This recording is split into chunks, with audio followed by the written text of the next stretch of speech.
পুলিশকে দিয়ে টাঙ্গিয়ে টুইট করেছে যে আমি ওদের পর্দা ফাঁস করে দিয়েছি। চিটিংবাজি, মমতা ব্যানার্জি একটা চিটিংবাজ, আর গোটা পুলিশটাকে চিটিংবাজি পরিণত করেছে। এবং আমি একটু আগে শুনলাম অনেকগুলো মানবাধিকার সংগঠন মোথাবাড়ি এবং মুর্শিদাবাদের ভিকটিমদেরকে নিয়ে স্টেট হিউম্যান রাইটস কমিশনের কাছে এক ধর্নার হাইকোর্ট অ্যালাউ করেছে 1টা থেকে 4টা। আমি ওটাতে যোগদান করব। ওরা আমাকে আমন্ত্রণ করেছে, আমি 1টার পরে যাব।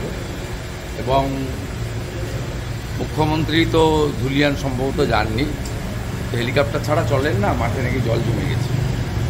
তা যিনি খাতায় কলমে কংগ্রেসের এমএলএ, কিন্তু ওনার দলের তো হয় বিচিত্র দেশ, বাইরন বিশ্বাসের ফ্যাক্টরিতে চেক বিতরণ করবেন।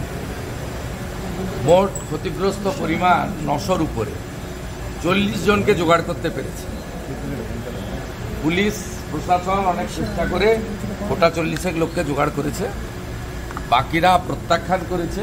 এবং মোথাবাড়ি থেকে ধুলিয়ান, শামশেরগঞ্জ, বেদবোনা, জাফরাবাদ, লালপুর সব জায়গায় হিন্দু বাড়ি দিয়েছে, কালো পতাকা উঠছে। মুখ্যমন্ত্রীকে ধিক্কার জানাই। ফিরহাদ হাকিম ওই এলাকাগুলো দেখেন, তাকে নিয়ে যাওয়া হলো না, মানে এর পিছনে কি কোনো রাজনৈতিক? সে আমি জানি না ফিরহাদ হাকিমকে কেন নিয়ে যাননি, কবে নিয়ে যাবেন, সেটা আমি বলতে পারবো। মানবাধিকার কমিশনের ভূমিকা কিভাবে দেখেন? গত কয়েক বছর ধরে মানবাধিকার কমিশনের লাস্ট অশোক গাঙ্গুলির ভূমিকা দেখেছিলাম, তারপর থেকে তো মানবাধিকার কমিশন রাজ্যে আছে বলে জানা নেই।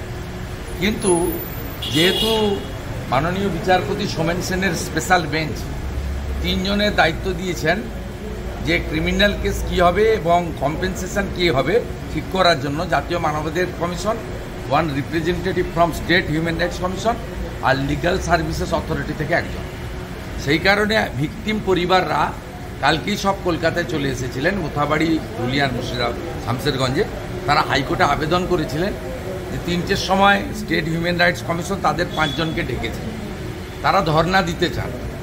মুখ্যমন্ত্রীর এই সফরকে ধিক্কার জানিয়ে হাইকোর্ট অনেক লড়াইয়ের পরে একটু আগে 15 মিনিট আগে অ্যালাউ করেছেন যে স্টেট হিউম্যান রাইট অফিস থেকে খানিকটা দূরে ওরা 200 জন ধর্ণা দিতে পারবেন 1টা থেকে 4টে পর্যন্ত। আমাকে তারা আমন্ত্রণ করেছেন, আমি যাচ্ছি 1টার সময়, 1:15 সময়।